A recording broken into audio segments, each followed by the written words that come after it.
Hi friends, daily അപ്ഡേറ്റിലേക്ക് എല്ലാവർക്കും സ്വാഗതം. നാളെ സെപ്റ്റംബർ 17-ാം തീയതിയും തുടർന്നുള്ള ദിവസങ്ങളിലും നിങ്ങൾ ശ്രദ്ധിക്കേണ്ട വളരെ പ്രധാനപ്പെട്ട കാര്യങ്ങളാണ് ഈ ഒരു വീഡിയോയിൽ വ്യക്തമാക്കുന്നത്. വീഡിയോ മുഴുവനായിട്ടും കാണുക. ആദ്യമായിട്ട് കാണുന്ന സുഹൃത്തുക്കൾ ചാനൽ സബ്സ്ക്രൈബ് ചെയ്ത് ബെൽ ഐക്കൺ എനേബിൾ ചെയ്ത് വെക്കുക.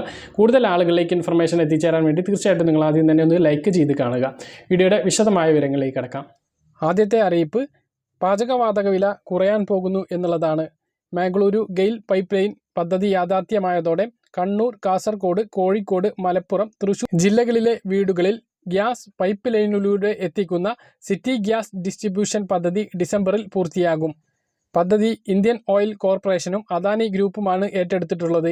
ഈ ജില്ലകളിലെ പ്രധാന നഗരങ്ങളിലെ വീടുകളിൽ അടുത്ത മാർച്ചോടെ ഗ്യാസ് എത്തിക്കാനാകും. വീടുകളിലേക്കുള്ള കണക്ഷന് 1 ഇഞ്ച്, 1/2 ഇഞ്ച് പോളിത്തീൻ പൈപ്പാണ് ഇടുന്നത്. മോട്ടോർ വാഹനങ്ങൾക്ക് കംപ്രസ്ഡ് നാച്ചുറൽ ഗ്യാസ് വിതരണം ചെയ്യുന്ന പദ്ധതിയും പുരോഗമിച്ചു വരികയാണ്. ജില്ലകളിൽ സ്ഥാപിക്കുന്ന സിറ്റി ഗ്യാസ് സ്റ്റേഷനുകളിലൂടെയായിരിക്കും വിതരണം.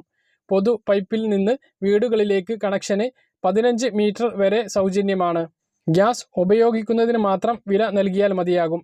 24 മണിക്കൂറും ഗ്യാസ് ലഭ്യമാകും.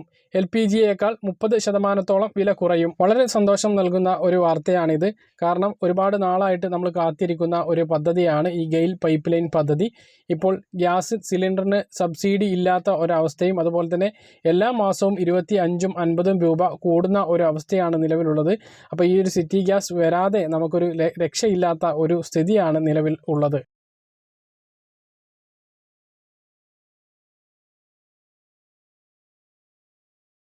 അടുത്ത മാർച്ചിൽ ഇത് വീടുകളിൽ വിതരണം തുടങ്ങും എങ്കിലും ആദ്യം മെയിൻ റോഡ് സൈഡിലുള്ള വീടുകളിലായിരിക്കും കിട്ടുക. ഉൾപ്രദേശങ്ങളിലേക്ക് വീണ്ടും കാത്തിരിക്കേണ്ട ഒരവസ്ഥ തന്നെയായിരിക്കും. മറ്റ് ജില്ലകളിലും ഒഴുകുന്നതാണ്. 20,487 പേർക്കാണ് ഇന്ന് കോവിഡ് രോഗം സ്ഥിരീകരിച്ചത്. ടെസ്റ്റ് പോസിറ്റിവിറ്റി നിരക്കും കുറഞ്ഞിട്ടുണ്ട്. 15.19 ഇന്നത്തെ ടെസ്റ്റ് പോസിറ്റിവിറ്റി നിരക്ക്. കഴിഞ്ഞ 24 മണിക്കൂറിനിടെ 1,34,861 സാമ്പിളുകളാണ് പരിശോധിച്ചത്. 26,155 പേർ രോഗമുക്തി നേടി. നിലവിൽ ആക്റ്റീവായി 2,31,792 പേരാണ് ചികിത്സയിൽ ഉള്ളവർ. 181 മരണം കൂടി സ്ഥിരീകരിച്ചതോടെ 22,484 മരണമായി. കോവിഡ് 3ാം തരംഗം മുന്നിൽ കണ്ട് നിലവിലെ ചികിത്സാ സംവിധാനങ്ങൾക്ക് പുറമെ കനിവ് 108 ആംബുലൻസുകൾ കൂടി സജ്ജമാക്കുന്നതായി ആരോഗ്യമന്ത്രി വീണ ജോർജ് അറിയിച്ചു. നിലവിൽ 290 ആംബുലൻസുകളാണ് കോവിഡ് അനുബന്ധ സേവനങ്ങൾക്ക് നൽകിയിരിക്കുന്നത്. എന്നാൽ 3ാം തരംഗം മുന്നിൽ കണ്ട് നിരത്തിൽ ഓടുന്ന 316 കനിവ് 108 ആംബുലൻസുകളും 1500 ജീവനക്കാരും സജ്ജമാക്കിയിട്ടുണ്ട്. അടിയന്തര സാഹചര്യം ഉണ്ടായാൽ മുഴുവൻ 108 ആംബുലൻസുകളും കോവിഡ് അനുബന്ധ സേവനങ്ങൾക്ക് ഉപയോഗിക്കാവുന്ന രീതിയിലാണ് സംവിധാനം ഒരുക്കിയിട്ടുള്ളത്. അതേസമയം കോവിഡാനന്തര സേവനങ്ങൾക്കും പ്രാധാന്യം നൽകുമെന്ന് ആരോഗ്യമന്ത്രി വ്യക്തമാക്കിയിട്ടുണ്ട്. സംസ്ഥാനത്ത് നിപ നിയന്ത്രണ വിധേയമായെന്ന് ആരോഗ്യമന്ത്രി വീണ ജോർജ് പറഞ്ഞു. ആശ്വാസകരമായ സാഹചര്യമാണ് നിലവിലുള്ളത്. സമ്പർക്ക പട്ടികയിലുള്ള ആർക്കും രോഗബാധ ഇല്ലാതിരുന്നത് ഗുണകരമായി. അതേസമയം നിപ കാരണം PSC പരീക്ഷകൾ മാറ്റിയിട്ടുണ്ട്. 18, 25 തീയതികളിൽ ബിരുദതലം പ്രാഥമിക പരീക്ഷകളാണ് മാറ്റിയത്. ഒക്ടോബർ 23, 30 തീയതികളിലേക്കാണ് മാറ്റിയിരിക്കുന്നത്. സെപ്റ്റംബർ 7 നടത്താൻ നിശ്ചയിച്ചിരുന്ന കോളേജ് വിദ്യാഭ്യാസ വകുപ്പിൻ്റെ അസിസ്റ്റന്റ് പ്രൊഫസർ അറബിക് തസ്തികയിലേക്കുള്ള പരീക്ഷ ഒക്ടോബർ 6 മാറ്റിയിട്ടുണ്ട്.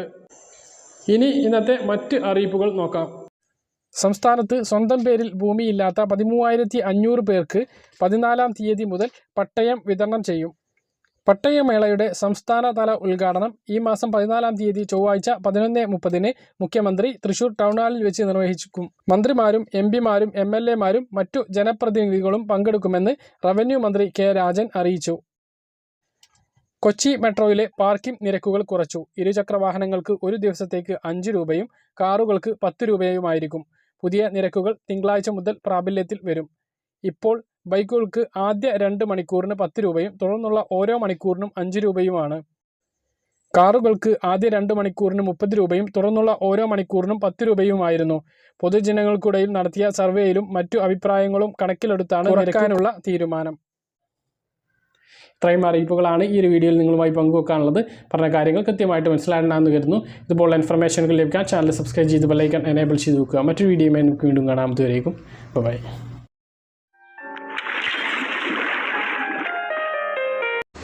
ഹായ് ഫ്രണ്ട്സ്, പുതിയൊരു വീഡിയോയിലേക്ക് എല്ലാവർക്കും സ്വാഗതം. വളരെ പ്രധാനപ്പെട്ട 2 അറിയിപ്പാണ് ഈ ഒരു വീഡിയോയിൽ നിങ്ങളുമായി പങ്കുവെക്കുന്നത്. പോലീസ് ജനങ്ങളോട് വളരെ മാന്യമായി തന്നെ പെരുമാറാവൂ എന്ന് DGP സർക്കുലർ ഇറക്കിയിരിക്കുകയാണ്. അതോടൊപ്പം തന്നെ സ്കൂൾ തുറക്കുന്നതുമായി ബന്ധപ്പെട്ടുള്ള ഏറ്റവും പുതിയ വിവരങ്ങളുമാണ് ഈ ഒരു വീഡിയോയിൽ നിങ്ങളുമായി പങ്കുവെക്കുന്നത്. വീഡിയോ മുഴുവനായിട്ടും കാണുക. ആദ്യമായിട്ട് കാണുന്ന സുഹൃത്തുക്കൾ ചാനൽ സബ്സ്ക്രൈബ് ചെയ്ത് ബെല്ലൈക്കൺ എനേബിൾ ചെയ്ത് വെക്കുക. ആദ്യത്തെ അറിയിപ്പ് DGP അനിൽകാന്ത് പോലീസ് ഉദ്യോഗസ്ഥർക്ക് നൽകിയിട്ടുള്ള നിർദ്ദേശത്തെക്കുറിച്ചിട്ടാണ്. ജനങ്ങളോട് മാന്യമായും വിനയത്തോടും മാത്രമേ പെരുമാറാവൂ എന്ന് DGP അനിൽകാന്ത് പോലീസ് ഉദ്യോഗസ്ഥർക്ക് നിർദ്ദേശം നൽകി. പൊതുജനങ്ങളോട് സഭ്യമായ വാക്കുകൾ മാത്രമേ ഉപയോഗിക്കാവൂ. എടാ, എടി എന്നീ വാക്കുകൾ ഉപയോഗിച്ച് പൊതുജനങ്ങളെ അഭിസംബോധന ചെയ്യുന്ന രീതി ഒരു കാരണവശാലും തുടരാൻ പാടില്ലെന്നും നിർദ്ദേശം നൽകിയിട്ടുണ്ട്. ഹൈക്കോടതി പുറപ്പെടുവിച്ച വിധിയുടെ അടിസ്ഥാനത്തിലാണ് സർക്കുലർ. പോലീസ് ഉദ്യോഗസ്ഥർ ജനങ്ങളോട് പെരുമാറുന്ന രീതി ജില്ലാ സ്പെഷ്യൽ ബ്രാഞ്ച് സൂക്ഷ്മം നിരീക്ഷിക്കും. നിർദ്ദേശത്തിന് വിരുദ്ധമായ സംഭവങ്ങൾ ശ്രദ്ധയിൽപ്പെട്ടാൽ ബന്ധപ്പെട്ട യൂണിറ്റ് മേധാവി ഉടൻ നടപടി സ്വീകരിക്കും. പത്ര, ദൃശ്യമാധ്യമങ്ങൾ, സമൂഹ മാധ്യമങ്ങൾ എന്നിവ വഴി ഇത്തരം സംഭവങ്ങൾ ശ്രദ്ധയിൽപ്പെടുകയോ പരാതികൾ ലഭിക്കുകയോ ചെയ്താൽ യൂണിറ്റ് മേധാവി ഉടൻ വിശദമായ അന്വേഷണം നടത്തി അച്ചടക്ക നടപടികൾ സ്വീകരിക്കണമെന്നും നിർദ്ദേശം നൽകിയിട്ടുണ്ട്. പൊതുജനമധ്യത്തിൽ സേനയുടെ സൽപ്പേരിന് അവമതിപ്പും അപകീർത്തിയും ഉണ്ടാകുന്ന സാഹചര്യങ്ങൾ സംഭവിക്കാതിരിക്കാൻ യൂണിറ്റ് മേധാവികൾ പ്രത്യേകം ശ്രദ്ധ ചെലുത്തണമെന്നും നിർദ്ദേശത്തിലുണ്ട്.